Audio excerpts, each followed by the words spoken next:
Hello students, आज हम देखेंगे section 14 of the transfer of property act.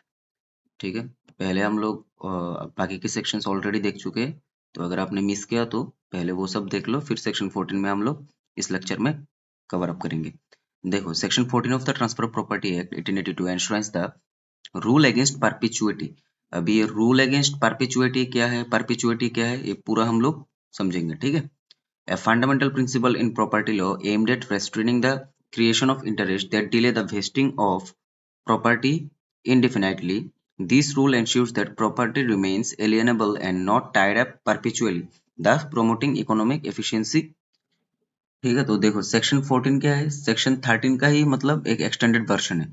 Section 13 में हम लोगों ने क्या देखा था, सेक्शन 13 में क्या था कि प्रॉपर्टी हम लोग डायरेक्ट मतलब किसी अनबोर्न को, ये अगर एक आदमी है डायरेक्ट किसी अनबोर्न पर्सन जो कि अभी एग्जिस्टेंस में नहीं है, उसको हम लोग ट्रांसफर नहीं कर सकते। ठीक है। ये आदमी ये अनबोर्न को डायरेक्टली ट्रांसफर नहीं कर सकता, इतना तक ही था।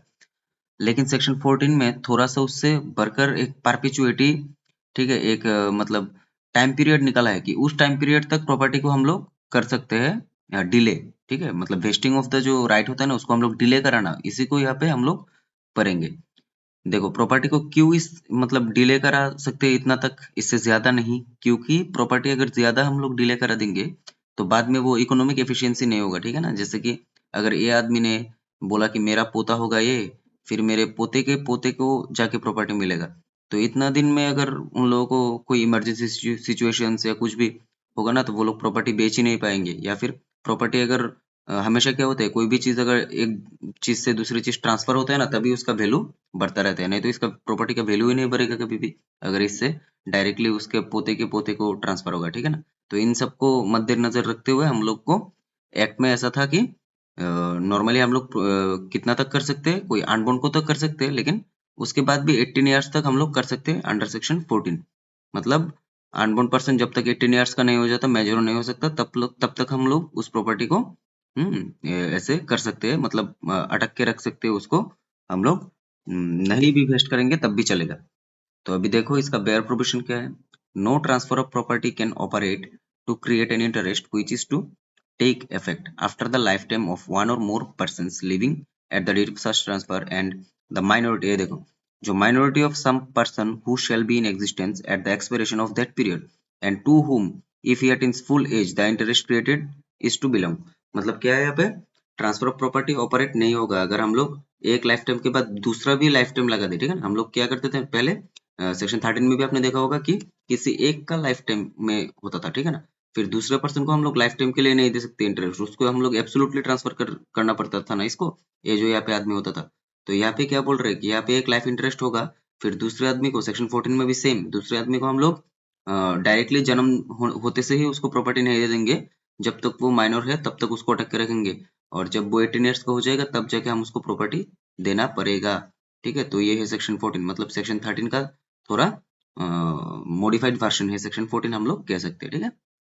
फिर इसके बाद देखो क्या है, एलिमेंट्स क्या है सेक्शन 14 के। सबसे पहला, creation of interest. The rule restricts the creation of any interest in property that vests beyond the permissible time frame।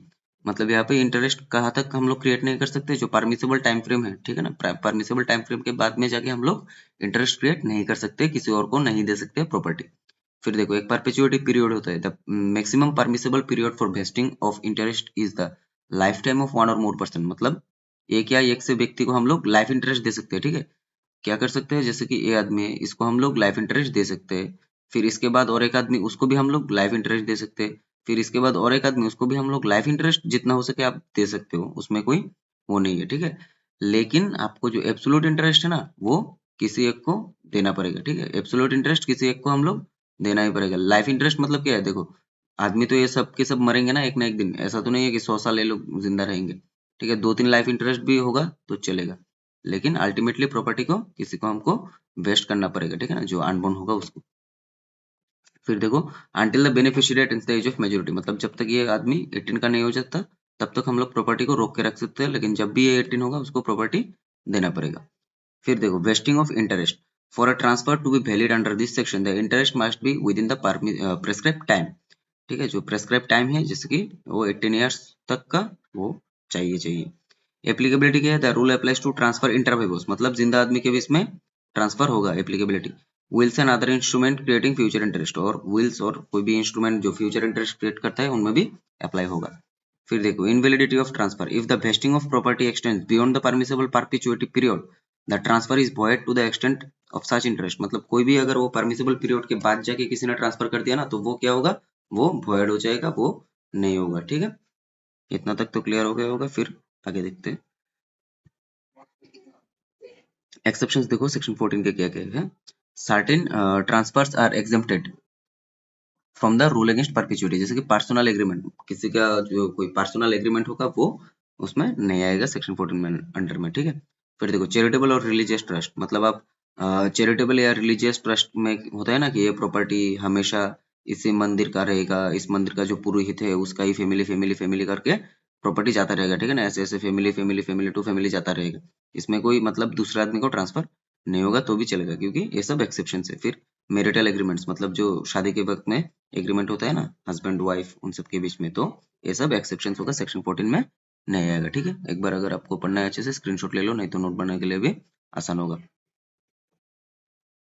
फिर केस लो देखो, इसमें एक केस लो लगा देना, राजा बजरंग बहादुर सिंह वर्सेस ठाकुरायन भक्तिराज कुएर 1953। इसमें क्या है, in this case the Supreme Court of India discuss the applicability of the rule against perpetuity and reiterated that the interest created must vest within the permissible period. तो इस case में भी क्या बोला है कि जो इंटरेस्ट है वो परमिसिबल पीरियड में ही वेस्ट होना चाहिए, उसके बाद में अगर होगा तो वो वॉइड माना जाएगा। ठीक है, तो इतना ठीक है, बहुत ही आसान है। सेक्शन 14 भी इतना कुछ ही नहीं है, रूल अगेंस्ट परपेचुइटी इजी है। अगर आपको वीडियो अच्छा लग रहा है और आगे और भी वीडियो डालूंगा, आप लोग एक लाइक कर दो और चैनल को सब्सक्राइब कर लो। ठीक है, thank you for watching the video.